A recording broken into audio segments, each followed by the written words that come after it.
Como um jovem do interior se tornou o rei da heroína e construiu um império bilionário no mundo do crime de Nova York. Frank Lucas desafiou as regras, enganou rivais e policiais e transformou o tráfico de drogas em algo jamais visto até então. No vídeo de hoje, iremos contar a história do rei da heroína. Vamos falar de Frank Lucas.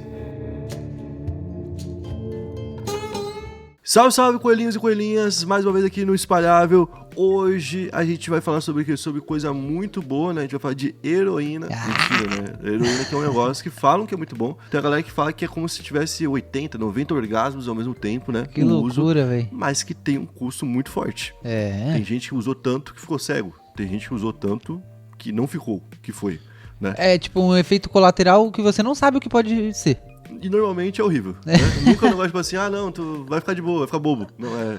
Perde um dedo. Então, a gente vai falar sobre um cara que vendeu muito disso pra se tornar poderoso lá em Nova York. E eu quero saber qual que vai ser a meta de likes pra esse vídeo de hoje. O de hoje, 740. 740 likes, então ajuda a bater, pessoal, porque, pô, se vocês baterem aqui, não custa nada, né? É uma validação, a gente pede e eles fazem. Dá até pra falar. A gente tava até falando de uma competição entre curtida e comentário, né? Aí, pra galera aí, ó. Eu acho que o pessoal... Acho que a galera comenta mais do que curte. Tu acha? Eu acho. Vamos ver, pessoal. Provem aí que o Nicolas tá certão. O Frank Lucas nasceu em 9 de setembro de 1930, o que já faz muito tempo, né? Em La Grande, lá na Carolina do Norte, onde é um local de bastante divisão, inclusive racial, e ele sofria muito racismo, tanto ele quanto a família dele. A família dele era de trabalhadores rurais e por isso não tinha muita grana, e ele também, além de ser discriminado, muitas vezes não tinha acesso ao que queria. Por conta disso, ele começou a cometer pequenos crimes que foram aumentando com o tempo. Uma coisa que fez ele mudar de vida, que foi um ponto de virada na vida dele, foi quando ele testemunhou o assassinato brutal de um primo adolescente dele, que sofreu um ataque de alguns brancos racistas, que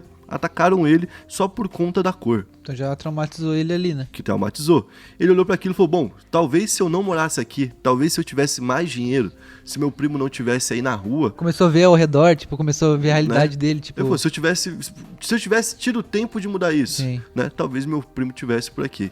Então ele prometeu que ele nunca mais ia ser pobre e ele começou a, de fato, mergulhar no crime e sair dos pequenos crimes. Então nos anos 40 ele decidiu se mudar, foi pro Harlem, em Nova York, mudou de estado, né? E aí começou a trabalhar pro Bump Johnson. Esse cara era um dos principais líderes daquela época, ali no bairro, e era um cara muito bem relacionado com a máfia italiana, principalmente com a família Genovese. Ele começou no início realmente muito de baixo, ele fazia pequenos crimes novamente, mas agora dentro de uma facção, né? E ele carregava mercadorias, por exemplo, pra poder ajudar o Bump, ele espionava concorrentes, ele literalmente falava, vai lá ver o que os caras estão fazendo. Tipo um assistente, assim. Um assistente, né? Mas aquele bem lá de baixo mesmo, que na hora da reunião fica pro lado de fora da porta.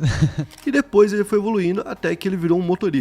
Aí ele tinha contato próximo todo dia com o patrão e tudo mais, e ele aprendeu as dinâmicas do crime e a necessidade de aliar força e inteligência para poder sobreviver. O patrão dele, o Bump, foi testemunha disso. Ele morreu de uma forma natural. Em 68 ele teve um ataque cardíaco e faleceu. Ou seja, não foi morto e não foi preso. Tipo, só naturalmente o cara morreu lá. E ele deve ter olhado e falar, bom, tem como, né? É muito difícil, mas tem como chegar lá. Então o Frank, quando o patrão dele morreu em 68, assumiu o controle de tudo, de boa parte do mercado de heroína que tinha no Harlem, que na época não era o pó, né? Não tinha cocaína, era heroína. E quando ele assumiu, ele colocou pessoas da família para poder trabalhar, como irmãos, primos e outras pessoas, porque ele queria ter lealdade logo de cara. Ele sabia que ele era um chefe novo, né? Que ele era um cara que tinha moral com o chefe antigo, mas não necessariamente com quem o chefe comandava naquela época. Tá interessante. Como é que ele conseguiu pegar o poder, né? Ele era só motorista do cara também, não é que ele era... Sim, então deve ter gente que contestou isso, né? E bom, qual que foi a grande mudança dele que fez ele se destacar historicamente, né?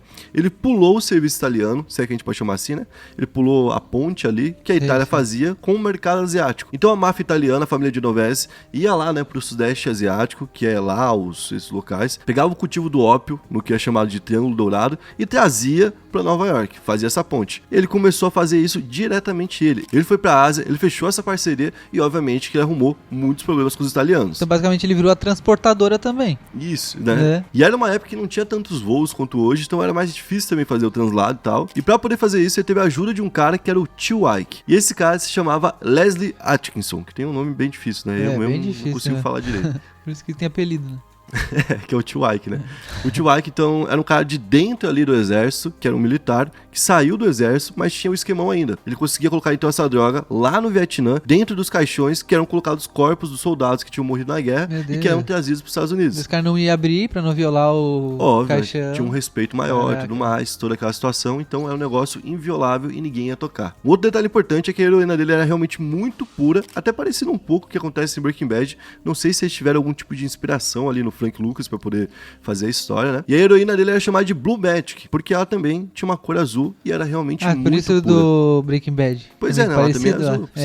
Será que é? E ele também se preocupava com algumas coisas que normalmente os outros não se preocupavam. Como, por exemplo, bom, beleza, posso vender uma vez, mas como eu vou fazer pro cara ser o meu usuário? Pra ele me preferir em relação ao outro traficante, né? Então ele começou a usar a estratégia de uma empresa legal e criou ali um império que era ilegal. Esse império que ele criou era avaliado em mais de 52 milhões de dólares, sendo que tinha casas em Nova York, mas também em vários outros estados pelos Estados Unidos. Então, basicamente, ele usava essas casas pra lavar o dinheiro dele, né? Também. Nessa época ele tava ali por cima de tudo, né? Que ele era o chefão, que ele comandava tudo. Ele era um cara que ostentava muito. Ele usava aquelas roupas que a gente imagina, inclusive, um traficantezão usando. Porque ele é o cara que virou estereótipo pra isso. Então, quando a gente imagina, é porque em algum momento fizeram um desenho, alguma coisa do tipo, e usaram ele como exemplo. Sim. Ele era esse grande traficante reconhecido.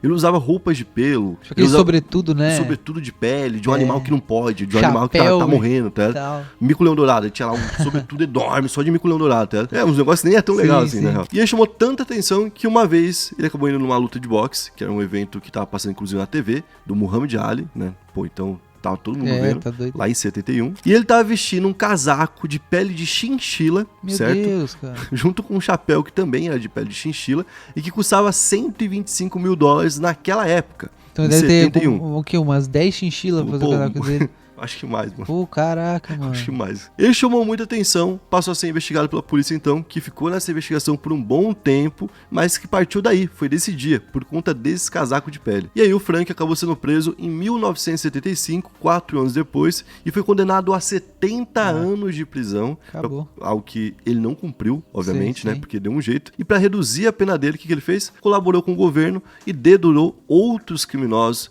principalmente a máfia italiana, que ele já tinha ferrado antes. Deu uma de Tekashi, foi. Pois é, tipo, o maior que ele fez, ele pegou ali o contato através do patrão dele, que era foda, que era amigo dos italianos, que tinha trabalhado a vida inteira com os italianos. Fez amizade. Tirou os italianos do jogo, falou, bom, agora vocês não ganham mais dinheiro comigo. Comprou essa guerra, quando foi pra cadeia, falou, não, pra sair eu consigo várias coisas sobre os italianos. Tipo, ele já ferrou os italianos na hora, né? Ferrou na hora. Ele foi solto então em 81, algum tempo depois, chegou a ficar ali alguns anos preso, né? Mas foi solto bem antes do que deveria. Com isso, ele colocou a própria vida em risco e tentou se manter longe do crime, mas segundo ele voltou pro crime muito por conta da proteção, né? Que ele precisava. Sim. Então ele voltou a ser preso logo depois, em 1984, por tráfico novamente. E ele cumpriu mais 7 anos de prisão e foi solto em 1991. Pô, mas eles pegaram bem leve com ele depois na segunda prisão. Pois é, né? Os caras tipo assim, mano... Porque normalmente se tu vai preso, sai rápido e depois tu é preso, tu fica... tu vai ficar 10 fechados. Ele deve ter falado de mais pessoas, né? Tá ligado? E bom, ele continuou vivendo a vida, só que agora sem toda aquela ostentação, sem droga, sem arma, gangue, sem roupa de chinchila, né? Essas coisas que, pô, já é demais, né? Tá doido. E ele acabou falecendo no dia 30 de maio de 2019. Então viveu um bom tempo, inclusive. Caraca, ali tem uma vida muito tranquila. Aos 88 anos, viveu mais do que o mestre dele e não foi morto, mas foi preso. Então, no mundo de crime, o dele vale a pena. Querendo ou não, né? Mas não é essa a mensagem que a gente quer passar. Não quer passar, mas não valeu a pena, não pessoal. Valeu a pena. Foi preso, né? É ruim ser preso. Então não vá pra cadeia. Inclusive, alguém pode ter reconhecido a história daquele filme O Gangster, né? Que é feito pelo Denzel Washington e que foi lançado em 2007 e que narra a história do Frank Lucas. Se você ainda não conhecia a história e curtiu, se inscreve aqui no Espalhável. E é isso aí. Tamo junto. Valeu, até a próxima.